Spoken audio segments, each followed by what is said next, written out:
ನಾನು ಮಾತನಾಡಲ್ಲ ಅಂತ ಹೇಳಿದ್ದೆ.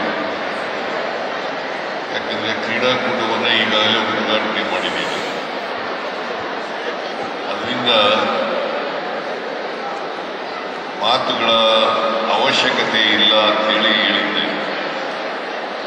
ಆದರೂ ಕೂಡ ನನ್ನನ್ನು ಕರೆದಿದ್ದಾರೆ. ಮತ್ತೆ ಈ ಇಲಾಖೆ ಜವಾಬ್ದಾರಿ ನನ್ನ ಹತ್ರನೇ ಇದೆ. ಇವತ್ತು ದಸರಾ ಮಹೋತ್ಸವ ಪ್ರಾರಂಭ ಆಗ್ತಾ ಇದೆ. ಇವತ್ತಿನಿಂದ 9 ದಿನಗಳ ಕಾಲ ನವರಾತ್ರಿ ಉತ್ಸವ ನಡೀತದೆ. 10ನೇ ದಿನ ವಿಜಯದಶಮಿ ಜಂಬೂ ಸವಾರಿ ನಡೀತದೆ. ಇದು ದಸರಾ ಮಹೋತ್ಸವ ವಿಶ್ವ ಪ್ರಸಿದ್ಧವಾದಂತಹ ಒಂದು ಉತ್ಸವ. ದೇಶ ವಿದೇಶಗಳಿಂದ ಪ್ರವಾಸಿಗರು ಇಲ್ಲಿಗೆ ಬರ್ತಾರೆ. ಲಕ್ಷಾಂತರ ಜನ ಭಾಗವಹಿಸ್ತಾರೆ. ಈ ದಸರಾ ಉತ್ಸವದ ಅಂಗವಾಗಿ ಪ್ರತಿ ವರ್ಷವೂ ಕೂಡ ಕ್ರೀಡಾಕೂಟವನ್ನು ನಡೆಸ್ತೀವಿ. ಜೊತೆಗೆ ಮುಖ್ಯಮಂತ್ರಿಗಳ ಕಪ್ ಅದನ್ನೂ ಕೂಡ ಇವತ್ತು ನಡೆಸ್ತಾ ಇದ್ದೇವೆ. ಕ್ರೀಡೆಯಲ್ಲಿ ಪದಕ ಗೆಲ್ತಕ್ಕಂಥದ್ದು ಒಂದು ಭಾಗ ಆದರೆ ಕ್ರೀಡೆಯಲ್ಲಿ ಭಾಗವಹಿಸೋದು ಇನ್ನೊಂದು ಭಾಗ. ಇವತ್ತು ಇಷ್ಟೊಂದೆಲ್ಲ ಕ್ರೀಡಾಪಟುಗಳು ನೀವು ರಾಜ್ಯದ ಅನೇಕ ಭಾಗಗಳಿಂದ ಬಂದಿದ್ದೀರಿ. ಭಾಗವಹಿಸಿದವರಿಗೆಲ್ಲರಿಗೂ ಕೂಡ ಪ್ರಶಸ್ತಿಗಳು ಸಿಕ್ಕಲ್ಲ, ಪದಕಗಳು ಸಿಕ್ಕಲ್ಲ. ಆದರೆ ಪ್ರಯತ್ನ ಬಹಳ ಮುಖ್ಯ. ಪ್ರಯತ್ನ ಬಹಳ ಮುಖ್ಯ. ಯಾಕಂತಂದ್ರೆ ಒಂದು ಈವೆಂಟ್ನಲ್ಲಿ 1, 2, 3 ಅಷ್ಟೇ ಸ್ಥಾನಗಳಿರ್ತಕ್ಕಂಥದ್ದು. ಅದರಲ್ಲಿ ಸುಮಾರು ಜನ ಭಾಗವಹಿಸ್ತಾರೆ. ಎಲ್ಲರಿಗೂ ಪ್ರಶಸ್ತಿಗಳನ್ನು, ಪದಕಗಳನ್ನು ಕೊಡಲಿಕ್ಕೆ ಸಾಧ್ಯ ಆಗಲ್ಲ. ನೀವೆಲ್ಲ ಇವತ್ತು ರಾಜ್ಯ ಮಟ್ಟದ ಕ್ರೀಡಾಕೂಟದಲ್ಲಿ ಭಾಗವಹಿಸ್ತಾ ಇದ್ದೀರಿ. ಇದಕ್ಕೆ ಶ್ರಮನೂ ಕೂಡ ಹಾಕಿದ್ದೀರಿ ಅಂತ ಅನ್ಕೊಂಡಿದ್ದೀನಿ ನಾನು. ಶ್ರಮ ಇಲ್ಲದೆ ಹೋದರೆ ಕ್ರೀಡೆಯಲ್ಲಿ ಭಾಗವಹಿಸಿ ಪದಕ ಗೆಲ್ತಕ್ಕಂಥದ್ದು ಬಹಳ ಕಷ್ಟ. ಶ್ರಮ, ಏಕಾಗ್ರತೆ ಮತ್ತು ಗುರಿ, ಟ್ರೈನಿಂಗ್, ಗುಣಮಟ್ಟದ ಟ್ರೈನಿಂಗ್ ಸಿಕ್ಕಿದಾಗ ಮಾತ್ರ ನಾವು ರಾಜ್ಯ ಮಟ್ಟದಲ್ಲಿ, ರಾಷ್ಟ್ರ ಮಟ್ಟದಲ್ಲಿ ಮತ್ತು ಅಂತಾರಾಷ್ಟ್ರ ಮಟ್ಟದಲ್ಲಿ ನಾವು ಹೋಗಲಿಕ್ಕೆ ಸಾಧ್ಯ ಆಗ್ತದೆ. ಅದಕ್ಕೆ ಶ್ರಮವನ್ನು ಪಡಬೇಕಾಗ್ತದೆ. ಹಾಗಂತೇಳಿ ಓದಿನ ಕಡೆ ಗಮನ ಕೊಡಬಾರದು ಅಂತಲ್ಲ, ಓದನ್ನೂ ಕೂಡ ಗಮನದಲ್ಲಿ ಇಟ್ಕೊಳ್ಬೇಕು. ಯಾಕಂದ್ರೆ ವಿದ್ಯಾವಂತರಾಗಬೇಕಾಗ್ತದೆ ಎಲ್ಲರೂ ಕೂಡ. ಅದ್ರ ಜೊತೆಗೆ ಈ ಕ್ರೀಡೆಯಲ್ಲೂ ಕೂಡ ಭಾಗವಹಿಸಬೇಕು. ನಿಮ್ಮ ಆಸಕ್ತಿ ಕ್ರೀಡೆಯಲ್ಲಿ ಇದ್ದಾಗ ಕ್ರೀಡೆಯಲ್ಲಿ ಭಾಗವಹಿಸ್ತಕ್ಕಂಥ ಕೆಲಸವನ್ನು ಮಾಡಬೇಕಾಗ್ತದೆ. ಆದರೆ ಇಷ್ಟು ಮಾತ್ರ ಹೇಳ್ತೇನೆ, ಎಲ್ಲರಿಗೂ ಕ್ರೀಡೆ ಪದಕ ಸಿಕ್ಕಲಿ ಅಂತ ಹೇಳಲಿಕ್ಕೆ ಹೋಗಲ್ಲ. ನಿಮ್ಗೆಲ್ಲರಿಗೂ ಕೂಡ ಶುಭವನ್ನ ಹಾರೈಸ್ತೇನೆ.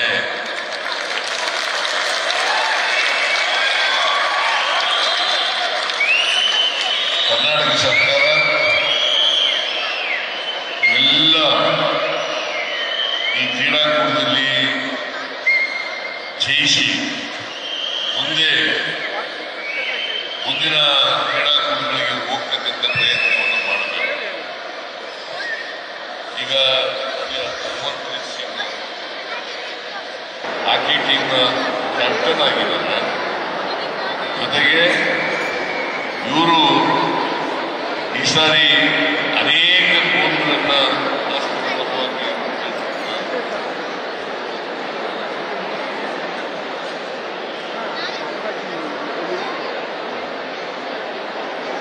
ನಮ್ಮಲ್ಲಿ ಬಹಳ ಪ್ರಮುಖವಾಗಿ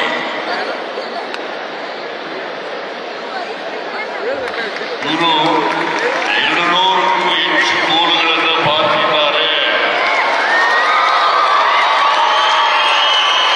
ಅಂತಾರಾಷ್ಟ್ರೀಯ ಸ್ಪರ್ಧೆಗಳಲ್ಲಿ 200ಕ್ಕೂ ಹೆಚ್ಚು ಗೋಲುಗಳನ್ನು ಸ್ಪರ್ಧೆ ಮಾಡಿದ್ದಾರೆ. ಮತ್ತೆ ಇಂಡಿಯಾ ಟೀಮ್ನ ಕ್ಯಾಪ್ಟನ್ ಆಗಿದ್ದಾರೆ.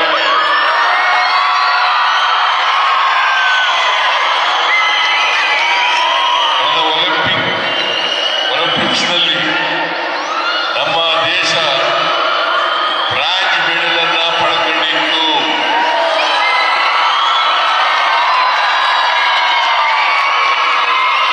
ಮುಂದಿನ ಒಲಿಂಪಿಕ್ಸ್ನಲ್ಲಿ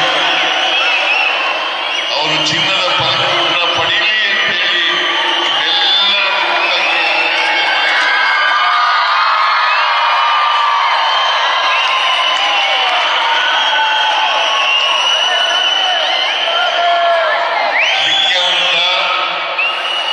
ನಿಮ್ಮ ಕ್ರೀಡಾಕೂಟಕ್ಕೆ ಕರೆಸಿರ್ತಕ್ಕಂಥ ಉದ್ದೇಶ ಏನು ಅಂತಂದ್ರೆ ನೀವೆಲ್ಲರೂ ಕೂಡ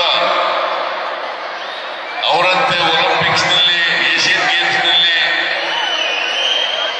ಕಾಮನ್ವೆಲ್ತ್ ಗೇಮ್ಸ್ನಲ್ಲಿ ಭಾಗವಹಿಸತಕ್ಕಂಥ ಅವಕಾಶ ಸಿಕ್ಕಲಿ, ಅವರಿಂದ ಪ್ರೇರಣೆಯನ್ನು ನೀವೆಲ್ಲರೂ ಕೂಡ ಪಡ್ಕೊಳ್ತಕ್ಕಂಥ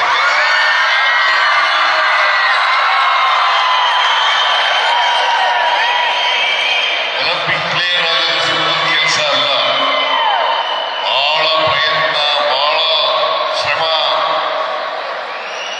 ಅದಕ್ಕೋಸ್ಕರ ಏಕಾಗ್ರತೆಯಿಂದ ಕೆಲಸ ಮಾಡ್ತಕ್ಕಂಥದ್ದು ಇದೆಲ್ಲ ಆದಾಗ ಮಾತ್ರ ಒಲಿಂಪಿಕ್ಸ್ನಲ್ಲಿ, ಕಾಮನ್ವೆಲ್ತ್ನಲ್ಲಿ, ಏಷ್ಯನ್ ಗೇಮ್ಸ್ನಲ್ಲಿ ಭಾಗವಹಿಸಲಿಕ್ಕೆ ಸಾಧ್ಯ ಆಗ್ತದೆ. ಅವರು ಇವತ್ತು ರಾಷ್ಟ್ರದಲ್ಲಿ ಒಬ್ಬ ಮೊದಲನೇ ಸ್ಥಾನದಲ್ಲಿರ್ತಕ್ಕಂಥ ಹಾಕಿ ಪ್ಲೇಯರು.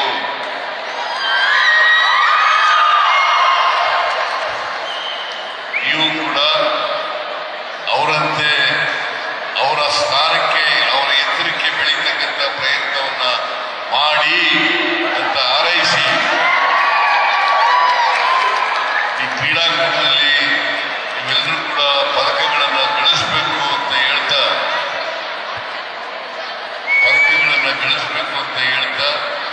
ಕರ್ನಾಟಕ ಸರ್ಕಾರ ಕ್ರೀಡೆಗೆ ಎಲ್ಲ ರೀತಿಯ ಸಹಕಾರ, ಬೆಂಬಲವನ್ನ, ಆರ್ಥಿಕ ಸಹಾಯವನ್ನ ಮಾಡ್ತದೆ ಅಂತಕ್ಕಂಥ ಮಾತುಗಳನ್ನು ಹೇಳಿ ನಿಮ್ಮೆಲ್ಲರಿಗೂ ದಸರಾ ಮಹೋತ್ಸವದ ಶುಭಾಶಯವನ್ನು ಕೋರಿ, ಮತ್ತೆ ನೀವು ಪದಕ ಗೆಲ್ಲಿ ಸೋಲ್ಲಿ ನಿಮ್ಮೆಲ್ಲರಿಗೂ ಕೂಡ ಭಾಗವಹಿಸಿದಂಥ ಎಲ್ಲರಿಗೂ ಕೂಡ ಶುಭಾಶಯಗಳು.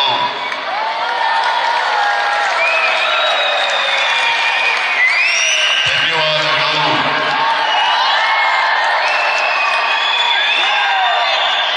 ಇಷ್ಟು ಹೇಳಿ ನನ್ನ ಮಾತು ಮುಗಿಸುತ್ತೇನೆ. ಜೈ ಹಿಂದ್, ಜೈ ಕರ್ನಾಟಕ. ನ್ಯೂಸ್ ಫಸ್ಟ್ ನಿರ್ಭೀತಿಯಿಂದ ನಿಮ್ಮ ಪರವಾಗಿ.